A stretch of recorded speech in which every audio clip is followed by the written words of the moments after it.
Are you ready to show up online but don't know where to start, what to teach, or even what to do? Do you feel like that there's too many voices online, that it's too crowded, and that what's the point of adding another voice into the void? I thought the same thing, and that kept me stuck for years. Today, I want to share with you all a perspective shift that has allowed me to show up here right now. And it's something that I wish someone would have told me before. I wish it was something that somebody convinced me before. I wish someone would have taken the time to say, hey, you have something to offer, you have something to teach. But the reality is, sometimes you need to hear it from more than one person. So I can be one person today, but I actually have two other people that I'd like to show you that convinced me to show up online, especially for this 100-day challenge. And so I have two role models that I'd love to share with you to contribute in this conversation of the importance of that you have something to offer, that you have something to give, and that you have every reason, and that you're more than enough, that you're more than qualified, that you're more than prepared to show up online. So the first role model I'd love to share with you is one that has caught my attention this past year, and one that I would say that I feel inspired to model after. And it's none other than Bruce Lee himself. So if you don't know who Bruce Lee is, you're a smart person. Go Google him. But for those that do, they know that he had two kids, a son and a daughter. And so the daughter, Shannon Lee, actually wrote a book that was based off of Bruce Lee's many, many quotes that says, "Be water, my friend." And so as I was in my morning reading, I came across a paragraph that inspired me to make this video, and that I thought, wow, I wish someone would have shared this with me, would have shared this perspective with me, so that it could have given me the confidence to show up online sooner. So where we're at in the book is that Bruce Lee had just got done fighting the traditional Kung Fu Chinese elders because he was wanting to change the game. He was disrupting the whole martial arts practice and culture and what he would call the classics. And so the elders had enough of that. They wanted to have a match to say that if we win, you stop teaching other people, especially non-Chinese people. You win, you keep doing whatever you're doing, and we'll leave you alone. The match went with having no rules as opposed to having lots of rules. You can do whatever you want. This is going to be an actual fight, an actual match, as if we were out in these streets. He ended up winning the match, but he realized that it tested him in a new way. And the way that it tested him is that he ended up having to chase the man around the room, and not something that you typically have to do in a fight. And he realized that he got winded because of it. He had to attack the opponent from the rear who was running away. Also something that you don't practice in martial arts. And finally, he had done away with like any traditional stances or rules, any particular blows that he was ready for because of his personal training. But he realized that he wasn't totally prepared for what had occurred. And so, reading straight from the book, the fight had showed him things about himself that he'd not previously known, particularly that he was not in great physical condition. Don't get me wrong, he was in fine shape. He had attained that shape through the practice of martial arts techniques only. He hadn't been cross-training or working on pure physical fitness. After the fight, he also saw clearly that his traditional Wing Chun training hadn't prepared him for anything goes scenarios. He had still won, but he had kept his cool and he delivered blows, but they'd been improvised and made him feel haphazard and out of control. He had seen how much more he had to consider and how much more he had to learn. As it turns out, this fight would be a pivotal moment in my father's life. He had not been empty enough to make room for a true assessment of the entire situation. He might have missed out on seeing all he had to learn. He could have high-fived his friend James, hugged my mom, gone out for a nice meal, and told his friends all about how he'd sent those old Chinatown guys packing. But then, you probably wouldn't know his name today, and I certainly wouldn't be writing this book. Instead of reveling in his victory, my father used the lessons of this fight to begin a long, personal journey. He became interested in what it meant to be well-rounded, physically fit, and fully creative fighter, what it meant to release oneself of limitations, and most important for our purposes, what it meant to be a fluid human being. Shortly after that fight, my father started to consider the physical realities of combat and what might be possible when one wasn't bound by the traditions or norms of any particular style. This was the great revelation of his martial career and the beginning of the art of Jeet Kune Do. As a symbol and testament to his seriousness about this new journey, he reached out to a metalworker friend and a student George Lee, and asked him to create something for him. He sent George a sketch of a miniature tombstone and asked that the headstone read, "In memory of a once fluid man, crammed and distorted by the classical mess." This tombstone was my father's reminder that his limited, rigid, traditional approach must die in order for him to rise again as his original fluid self. It was a reminder to move forward like flowing water. And I just want to share with you the drawing that it has right here that was created. And so, even just with this point, what I talked about in yesterday's video is that the world is changing. You know it, and I know it. But we have to become fluid. We have to be like water. We can't approach things in the limited, rigid, traditional approaches that our grandparents taught us or that our parents taught us. And that approach, as we can see, must die in order for us to rise again as our original and fluid selves. And so this little thing that he had asked made for him is a reminder to move forward like flowing water. Life is going to change and it's going to ebb and flow. But let's be honest, so many of us are so rigid and so tight and so afraid. And like what we talked about in the last video, we either fight, flight, freeze, or fawn about the birthing process and being in a birthing room if you've ever had the chance to do it. There's multiple people in that room if you're lucky and you're privileged and it's accessible. Ideally, you'd like to have 4 people minimum in the room. You have the medicine person, you have the partner, and you have the person giving birth, and you have the doula or the midwife. You're a part of the process of birthing this new kind of life into the world, a new kind of society, a new way of being. But there's sometimes a whole bunch of other people in the room, 1, 2, 3, more or less, who are just spectators and are watching the whole thing.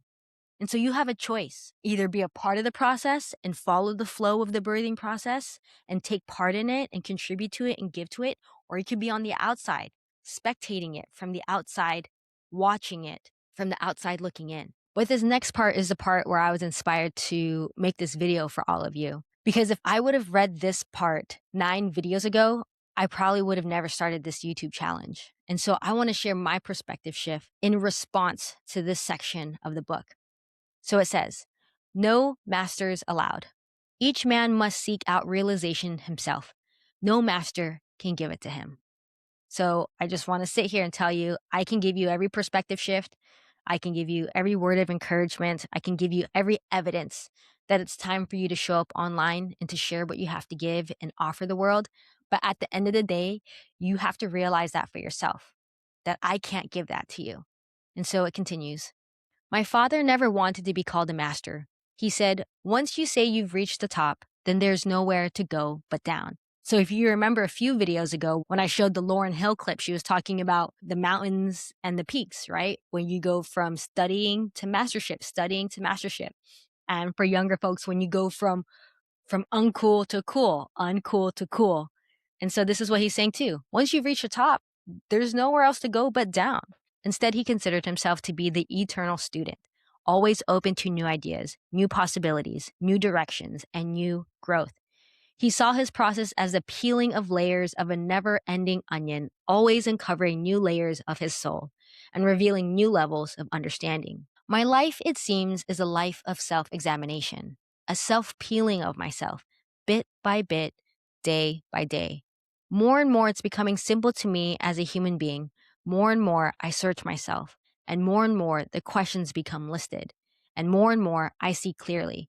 I am happy because I'm growing daily and honestly don't know where my ultimate limit lies. To be certain, every day there can be a revelation of a new discovery that I can obtain." So this section right here is actually a section where I have lived most of my life, oftentimes examining myself, oftentimes peeling layers of myself back bit by bit, day by day. Like I could honestly tell you, I have been journaling since the 3rd grade, been observing myself, reflecting on myself, observing life, my experiences, processing them. And as for proof, for those of you who've been around for the previous 8 videos, I've also picked up the practice of morning pages through The Artist's Way by Julia Cameron. And this right here, this whole book is practically filled, like 99%. And I started in December and it's only April now. And so this is what's comfortable to me. This is something that I've been doing since the third grade. This was not a challenge for me. The challenge was doing it every morning, but that's only been since December. I've been doing this practically my whole life. And so this, for me, this is in accordance to what I just read right now, that my life seems to be a life of self-examination, self-peeling of myself bit by bit, et cetera, et cetera. And I'm here to share with you that that isn't my approach anymore. That doing this is not giving me permission to show up here. That if I continued to do that, then I wouldn't be here right now. I'll further elaborate, but let's continue. These are the words of a man passionate about learning. This focused enthusiasm for understanding and growth lit him up and unleashed him. It gave him permission to explore and create and was a hallmark of his genius. He made connections between disciplines and ideas where others weren't even looking because he had an open mind, was a consummate experimenter. For instance, when it came to developing his art of Jeet Kune Do, he delved not just into standard martial arts of inspiration and information, he looked at Western boxing, fencing, biomechanics, and philosophy. And within philosophy, he read widely from Eastern and Western writers such as Lao Tzu, Alan Watts, and Krishnamurti, while also picking up popular self-help books of the day. He was open to all inspiration and all possibilities, his only limit being the limit of his own imagination and understanding. So we'll stop right there. What I just read is what I've been doing for years. I would say at least a decade, up to 2 decades. I've been reading self-help books, making all these connections, testing different things, experimenting with different things, looking at different industries and sectors and different ways of being since I was 12 years old. Someone might say, wow, that's pretty impressive. Sure, that is a perspective to look at it from. But at 12 years old, I wasn't necessarily doing it from a place of curiosity and consciousness and trying to make these connections.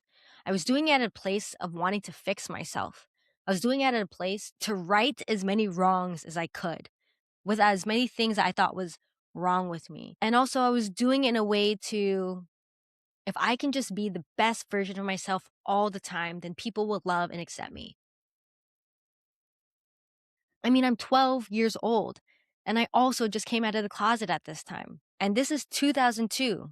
The queer community, queer culture is not as mainstream as it is today.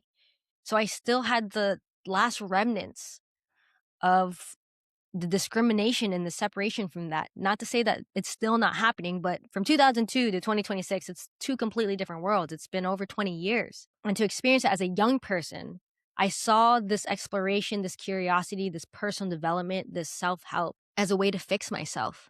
And because I didn't have any role models and still don't have any role models at this time, I had nowhere else to look. Sure, I can look to my white teachers. Sure, I was looking online in entertainment and MTV and VH1, but I still didn't see anyone that looked like me.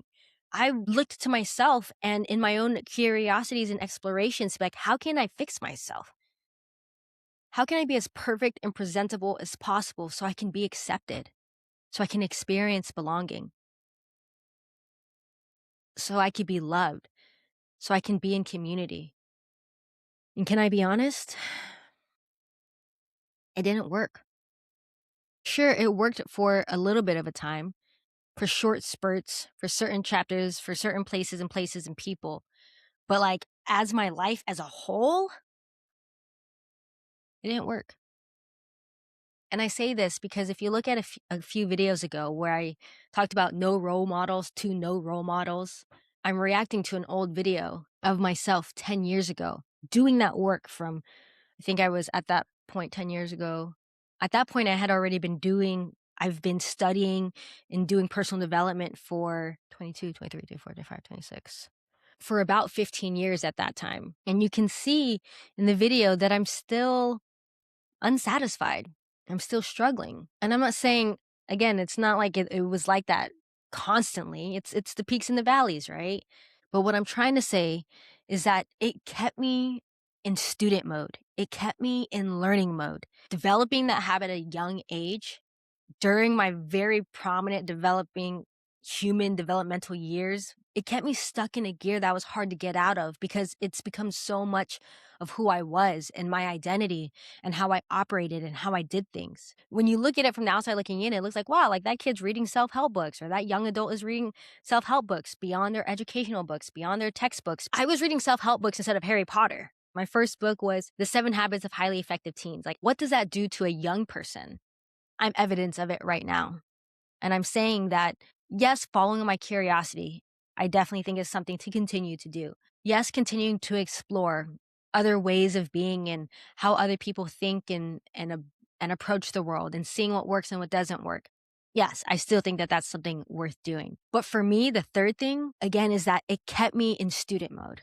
It kept me in student mode to think that I still had more to learn. I still had more to do. I'm still not enough. I still am not qualified. I still have so many gaps. I'll show up when I'm perfect. I'll show up when I've learned everything. I'll show up when, and I kept pushing this off for a decade. And I've been on YouTube since I was graduated college. But between doing a little bit of YouTube in the beginning, because it's what I like to do, it's what I enjoyed, it was a part of my process, there became a point where I realized that I still had so much personal work to do, that being online confused me and didn't actually help me, and it wasn't working in the way that I would have liked it to.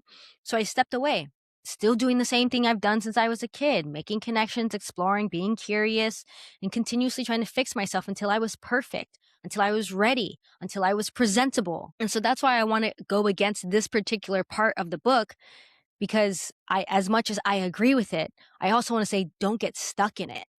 Don't get stuck in it like I did.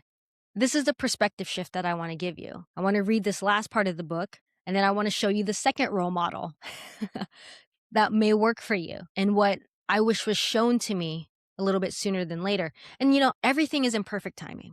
I recognize that. Everything is in perfect timing. I'm okay that it's taking me this long to get to this point to show up online.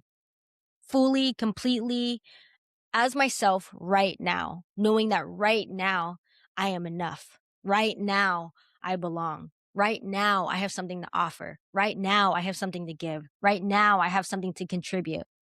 I don't have to wait anymore for any other certifications. I don't need any more experience. I don't need to read any more books. I don't need to fix anything else to show up right now and have something of value to share, to give, to offer. And so let's go ahead and bring in this second role model so you can see what this process looks like when you've finally decided that you're right. You're right. I do have something to offer. I do have something to give. I do have something to share, and what it looks like to move forward, even though a little uncertain, a little unsure, a little apprehensive, a little hesitant. The second role model is Po from Kung Fu Panda 3. So if you've been following the journey from 1 and 2, from my memory, he's just figuring out his power. He's just figuring out who he is, and he's trying to find his way into where he fits in the world. And he has people that he looks up to, and he has people that he's learning from. But then there comes a point in every warrior's journey where they have a decision to make. And this is where we're at in the movie. Today will be my final class. Your final? Wait, I didn't even know you were sick. Although you have been looking a little... I'm not sick. Healthy. A little healthy. A lot, actually. My final class, because from now on, your training will be in the hands of the Dragon Warrior. What?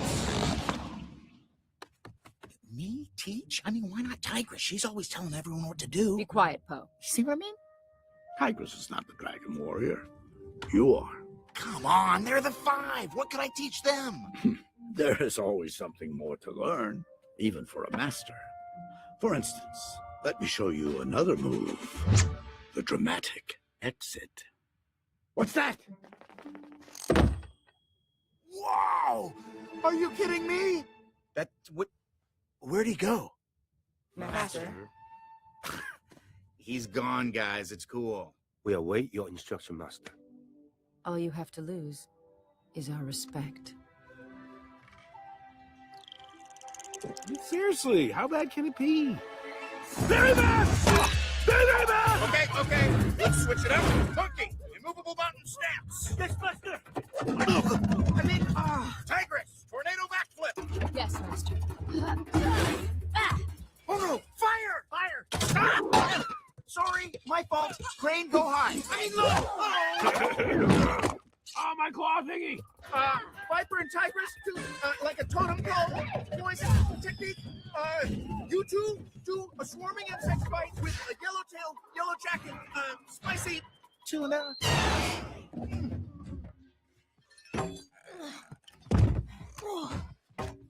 Good job, Poe. Did you at least learn a little something? Yes. That you can't teach. And Tigress is flammable, turns out. So as you can see, Poe got to a moment where they're like, wait, what? Me? Teach? Are you sure? I don't think this is a good idea.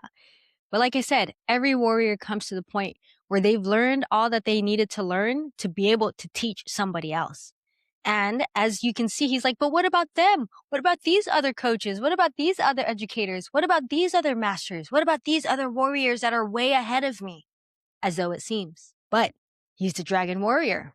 He's the one that's been chosen. And I think the process now is him choosing himself. And so that's what he did. He said, well, the master's gone and the master said that I got to do the thing. And so I guess we'll do the thing. And so I'm sharing with you, like, that's how I feel in this process, that I had to have a conversation with myself and be like, where am I at in my process? I can continue to be a student. I can continue to learn. I can continue to read these self-help books and personal development books, or I can just do it. And I want to be honest with y'all. That's what it feels like showing up on YouTube and being like, I don't know if I'm ready for this. I don't know if I know enough. I don't know if I'm ready enough. Like, go learn from somebody else, or like anybody else can step up. Why doesn't Tigress do it? Why doesn't she do it? And by the way, Tigress is Angelina Jolie. So like, yeah, why doesn't Angelina Jolie do it instead of Jack Black? If you wanted to know who the voices were, yeah, I would totally listen to Angelina Jolie over Jack Black. But the reality is that they both have something to teach us. And that's the thing with you and I. I have something to teach you. You have something to teach me. And we have something to teach others. For all future students, all future mentees, all those that learn from me, I want to let you know, in this process of just doing it, of just showing up on YouTube, of just figuring out how to start an online business, and then eventually sharing with you how I got to where I'm at today, it's going to look like that. Like the training part is going to look like that. It's not going to be perfect. I'm going to guide you in a way that's like, you're probably going to get hit by a log, or you might, get burned in the fire a little bit. And I have to be okay with that. I have to be okay with that. And I have to trust. I have to trust that you know what's best for you, that you are trusting me enough, and that you have confidence in me, that I can guide you to what it is that you want to experience and what you want to transform into, and more than anything, want to liberate yourself for. But the reality is I have to do that for myself in the process, that I have to do that for myself too, that I had to have done that for myself too. And this is me doing it. This is me liberating myself and allowing myself to transform in real time, on camera, in person, online, for spectators to watch, even if it's just one person, because I can continue to do this for another decade. Trust me, I can. That is comfortable to me. But I've come to the point in my journey, full transparency, I've come to the point in my journey of full frustration, knowing in my heart that I have something to give, that I have something to teach, and that I know that it's going to benefit somebody. I know it because I wish someone would have done it for me.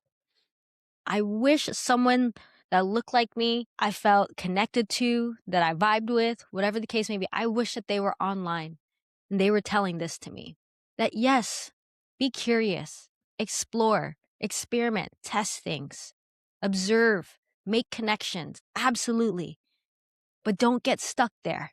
Don't get at a point where you think that you have to be perfect to show up, that you have to be presentable to show up, that you have to learn more, do more, get more certifications, learn more lessons, go through life more, for you to have to reach back and bring someone alongside you.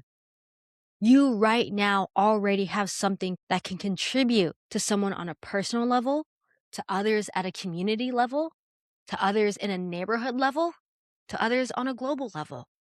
You already have something. The decision now is, are you willing to share it?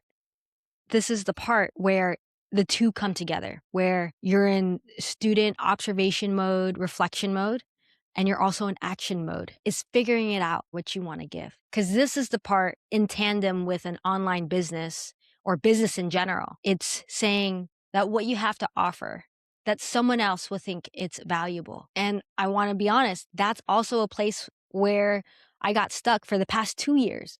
I've been trying to start an online business for 2 years now. But I got stuck in like, what if they want this, or what if they want that, or what if I package it this way, if I position it that way, or if I market it this way, if I show up that way. Oh my gosh, I've been stuck in that for too long, 2 years, you know? And I'm like learning from all of these gurus and from all of these masters and all of these people that are at a place where I want to go and where I want to be, at least what it perceives like from the outside looking in. And so I got stuck in just like learning mode, master classes and webinars and challenges. Like, trust me, I got stuck in that. And then eventually you get to a point where like, enough is enough. It's time to implement. It's time to put it to action. It's time to actually experiment with it. It's time to actually do something with it. And so for me, this is me doing something with it. I know that YouTube has been something I've been doing for a long time. It's something that gets my attention. It's something that keeps my interest. It's something that I feel like I can show up as my full self as. I feel like it's a container where I don't have to limit myself. And so now me showing up for this 100 days is now figuring out, what is it that you would like? Instead of me trying to figure out what it is that you'd like, why don't you just tell me? Just tell me what you would like. What would you like to know? What would you like for me to share? What would you like for me to give? What would you like for me to teach? And so that's why for this 100 days, I mean, more or less, I don't know how it's going to turn out completely, but at the very least is I can just show up fully as myself, where I'm at right now, in this moment, knowing that I'm already enough and I already have something to give right now. And all I have to do is just be myself, fully and completely uncontained, sometimes a little unhinged. And I trust you on the other side will be like sifting through it and asking for something that you know that you need and where you're at in your journey. I'm just here to share with you what worked for me. And I trust for you to know what you need and to ask for it. I want you to know that there's nothing more than I want than to be able to give you something that you feel like is valuable from this being, from this vessel. I'd love to offer it to you. But the thing is, I got caught up in figuring out that I can offer this and I can offer that and I can do this and that. And I'm tired of guessing. I'm tired of mind reading. I'm not a mind reader. That is not a gift that I've been given, unfortunately. I would love that, but then I wouldn't love that. So if you could just tell me as we continue to get to know each other in this process and on this journey, I would love for you to tell me. Tell me and I will make the thing. I'll make the thing in a way that works for you. And so the reality is when you see Poe trying to teach the Furious Five, and if you know them in hip hop, shout out to you too, trying to teach them in the way that Master Shifu taught them. But that's not Poe's way. That's Master Shifu's way. And so Poe has to figure out his teaching style, what's going to work for him. And he ends up doing it later on in the movie. But I just want to be very clear. My goal as your guide is not to make you into another me, is to not make you like me. My goal is to just help you become the most you that you can be. And more importantly, when you get to the point when you're ready to teach, when you're ready to give, when you're ready to show up online and share what you have to offer, that you do it in the way that you approached it, that you do it in a way that you did it. Because we're not going to do it the same way. And so that's why if you go to the very beginning of this video, the question is, do you feel like that there's too many voices out there, that you're just another voice in the void? But the perspective shift is nobody can do it exactly like you do. There might be people that are similar, even very closely related, but nobody can do it exactly like you do. And that's the difference. And so if I can't convince you of it, I know someone who can. Watch this. Oogway sat alone in a cave for 30 years, asking one question. Who am I? Who am I? I'm lucky if I get 5 minutes before you interrupt. Oh, so now I have to sit alone in a cave for 30 years? Eventually. after you master teaching. Teaching? There's no way I'm ever gonna be like you. I'm not trying to turn you into me. I'm trying to turn you into you. Turn me into me? Wait a second, that makes no... Almost there, Shifu, just a little more confusing and you'll be the next Oogway. Oh, sorry, no offense, Master Oogway, I'll let you get back to your eternal peace. So exactly what Master Shifu said. I'm not here to turn you into me. I'm here to turn you into you. And I just want to share with you, not that there's like a 1, 2, 3, 4, 5-step process to this. We're all on our own journey. Everything is in perfect timing. But I did what Master Uwe did.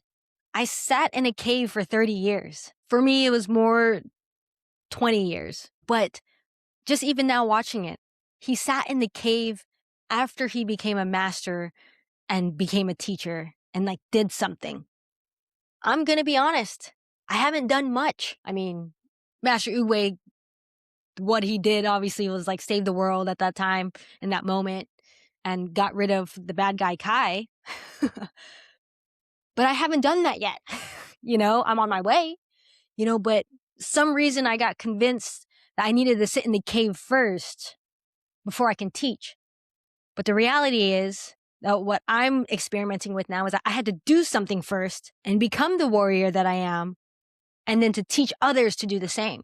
And so for 10 years, I sat in that cave. I had already done stuff, and I continue to do stuff. And there's things that I do, but like something like substantial enough to teach others.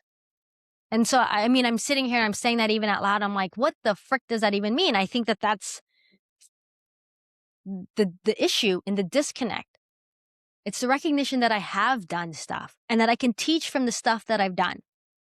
But also, I'm in the current process of doing more stuff. And, you're catching me in real time thinking, because just the other day, the last video, I told you it's not necessarily about doing. I'm at a place right now where I'm experimenting with that. It's not necessarily about doing, but it's about being. That it's not about self-discovery, but it's about self-definition. I have the sticky note right here, so I have to look at it. Yes. That's not about learning, but it's about growing. That it's not about doing, but it's about being. I hold those tensions together. I hold the tension of wanting to support you through a transformation while also holding the liberation of just being. Because the reality is we don't have to do this thing. I don't have to be here. You don't have to be here. We don't have to doula the world and this new being. We don't have to do any of this. Just simply existing and being is already a miracle. Is already more than enough. And we have to recognize we live in a society that says that you have to be constantly giving, that you have to be constantly producing. But life is about giving and receiving, giving and receiving. If you get stuck in giving too much and not receiving enough, it's imbalanced. But if you get stuck in receiving too much and not giving enough, still imbalanced. And so if you're watching this video and you've done the reflection and realized that you're at a place that you want to give, because the reality is some of you need to be a place of receiving. Either side can get clogged, but you come to a point when you've received too much and you're at a place where you want to give. Again, I've received too much. I've inputted too much classes, too many webinars, too many master classes, too many challenges, too many self-help books, too many YouTube videos, too much social media. That's an input. You get to a point where you want to output. And so me doing this is in the process of unclogging myself and to get this back in order, back in balance, keep the cycle going. And so after reflection, if you're at a place that you're ready to give, you're ready to contribute, you're ready to share, then know that this potentially could be your process. And that I hope that you take from this video what not to do. This is tough, man. This is tough. Because again, I hold my own tensions in all this. I hold my own process in all this. I can't sit here and tell you this is not what not to do. This is what didn't work. Because at the end of the day, all work works. And that everything is working all in perfect timing. The reality is, if I would have shown up on YouTube anytime prior to this. I probably wouldn't have been ready for whatever is to come. But at the same time, if I did show up like this for the past decade, then I would be somewhere else. And I can sit here all day and intellectualize and be like, oh, if I would have showed up on YouTube for the past 10 years, I'd probably have 1 million subscribers right now. This would probably be my full-time job. But that's at the top of a mountain. And eventually I'm going to have to come back down. So for the past 10 years, I was on the other side. I was at the bottom of the mountain, and now we're ascending up a mountain. Like, no matter what, the process is going to happen. You know, so whether you're at the top or the bottom. So the past 10 years, I've been at the bottom. Now we're moving up a mountain. But I know I'm going to say the same thing. I'm going to be at the top of a mountain like, all right, we got to go back down and go learn something else and learn something new. You know, so that's why I'm trying to, like, I can't sit here and be like, it's either this or that. Life is not binary. You know that. Like, there's a lot of gray area in between. There's a lot of nuance in between. And so I want to sit here and I'm telling you, not necessarily as a Master Shifu, a Poe, or a Bruce Lee. I'm telling you here as K Short that there's no right or wrong way to do anything. There's no such thing. You can be in discovery mode. You can also be in definition mode. You can be in learning mode. You can be in growth mode. You can be in doing mode. You can be in being mode. And you can be all of it in between. There's no right or wrong way in doing anything. Again, this is for me to help you be more like you, not to be like me. I can sit here and say, don't be in discovery mode for too long, or don't be in doing mode for too long. As we're sharing it, like, it's just about a balance. I got stuck in discovery mode for too long and not enough doing mode. I got stuck in input mode and not enough output mode. And so now I'm on the other side of the pendulum because I did one too much than the other. Too much. What is the quote? It says, you can have too much of a good thing. You can have too much of one or the other. And so the goal is just keeping the cycle going. And so if I can leave you with this, the last part of this book that I'd like to share with you. Most important, this position of experimentation makes everything a little less heavy and a little more fun. The new framework of curiosity and possibility can take the stress or fear out of the feeling that your decisions are monumentally fixed and finite. Set life up like an experiment, investigate, and be open to the findings, and the heaviness of living may ease just a bit. So, if you're here and you're ready to give and you think that YouTube is a part of that process for you, is a part of your journey, again, as your younger sibling, as your sibling in general, I want to support you in that. I want to help you with that. And you get to witness and watch me do it in real time. But I've taken the first step. I've made the decision. So there's no going back after this. And so you can continue to show up to these videos and we can continue to get to learn more about each other. I could get to learn more about you if you comment below, if you reach out on any social media platform that you'd like. But this is my positionality right now. I believe that we are ushering a new kind of world, and that I don't want to be someone that sticks my head in the sand. And I want to support in moving this society in a new direction, a redirection. It's not that because things didn't work before. I'm just experimenting to see what works now and sharing as I'm doing it in the process with others that are also curious and wanting to experiment and try something new, at least in this lifetime, and see what this thing can really do. See what this thing can really create if I put it to use in the ways that I think will actually be helpful for the world that's to come. So if you vibe with that, I'm so happy that you're here. I'm so happy that you've taken the time to be in this messy middle with me. I hope that I get to see you, meet you, connect with you, collaborate with you, work with you in one way or another. But as of now, my tummy's grumbling, so I gotta go take care of myself. And I hope that you do the same. All right, y'all. I'll see you in the next video.